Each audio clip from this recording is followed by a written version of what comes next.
జగ్గంపేట నియోజకవర్గం TDP Janasena BJP ఉమ్మడి అభ్యర్థి జ్యోతుల నెహ్రూ జగ్గంపేట శాసనసభ్యుడిగా 52,775 ఓట్ల మెజార్టీతో చరిత్రలో కానీ విని ఎరగని మెజార్టీతో గెలుపొందారు. జగ్గంపేట నియోజకవర్గం ఏర్పడిన తర్వాత ఇంతటి భారీ మెజార్టీతో గెలుపొందిన ఏకైక వ్యక్తి జ్యోతుల నెహ్రూ. 1,13,593 ఓట్లు జ్యోతుల నెహ్రూకు ఓట్లు పోలయ్యాయి. తమ సమీప ప్రత్యర్థి వైసీపీ అభ్యర్థి తోట నరసింహంకు 6,917 ఓట్లు పోలవగా ఇండిపెండెంట్ అభ్యర్థి పాటంశెట్టి సూర్యచంద్రకు 12,531 ఓట్లు పోలయ్యాయి. జగ్గంపేట చేరుకున్న జ్యోతుల నెహ్రూకు టీడీపీ జనసేన బీజేపీ నాయకులు పుర ప్రముఖులు పలువురు భారీ స్వాగతం పలికారు. ఈ కార్యక్రమంలో తెలుగుదేశం జనసేన బీజేపీ నాయకులు కార్యకర్తలు అభిమానులు పాల్గొన్నారు. ఈరోజు ఆంధ్రప్రదేశ్ చరిత్రలో సువర్ణాక్షరాలతో లిఖించే రోజు, ఆంధ్ర ప్రజల యొక్క అదృష్టంగా భావించాలి.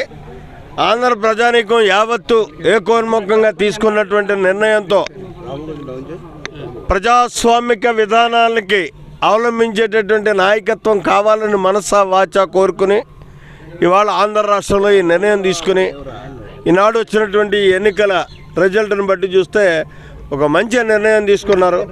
రాష్ట్రానికి పట్టినటువంటి దుర్దశ ఈనాటితోటి పరిసమాప్తమైంది. రేపటి నుంచి సుపరిపాలన రాబోతుంది ఆంధ్ర రాష్ట్రానికి. భవిష్యత్ అంతా కూడా మరి సుఖమయంగా ఉంటుంది.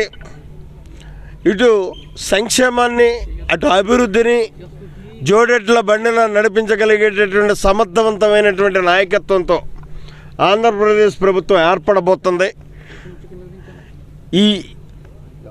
ఇది శుభ పరిణామం అని భావిస్తూ ముఖ్యంగా మరి ఈరోజు జగ్గంపేట నియోజకవర్గ ప్రజలు నిన్న ఇంత అత్యధికమైనటువంటి మెజారిటీతో 52,000 పైబడి మెజారిటీతో నన్ను నెగ్గించినందుకు వాళ్ళు నా మీద ఉన్నటువంటి నమ్మకాన్ని వమ్ము చేయకుండా రాబోయే 5 సంవత్సరాలు కూడా నేను ఏదైతే ప్రజలకు మాటిచ్చానో విద్య, వైద్యం, నీరు, నిరుద్యోగ సమస్య పరిష్కారం, పరిశ్రమలు తేవడం, ఈ 4టిని మాత్రం ఎట్టి పరిస్థితుల్లోనూ తెచ్చి మా ప్రజలకు నేను అందిస్తాను. ఇదే నా వాంఛ, కాంక్ష. Thank you. ఇప్పుడు మంత్రివర్గం అన్నది అది లీడర్ను ఎన్నుకున్న తర్వాత ఆ లీడర్ తీసుకునేటటువంటి నిర్ణయం, ఈక్వేషన్స్ ఇవన్నీ ఉంటాయి.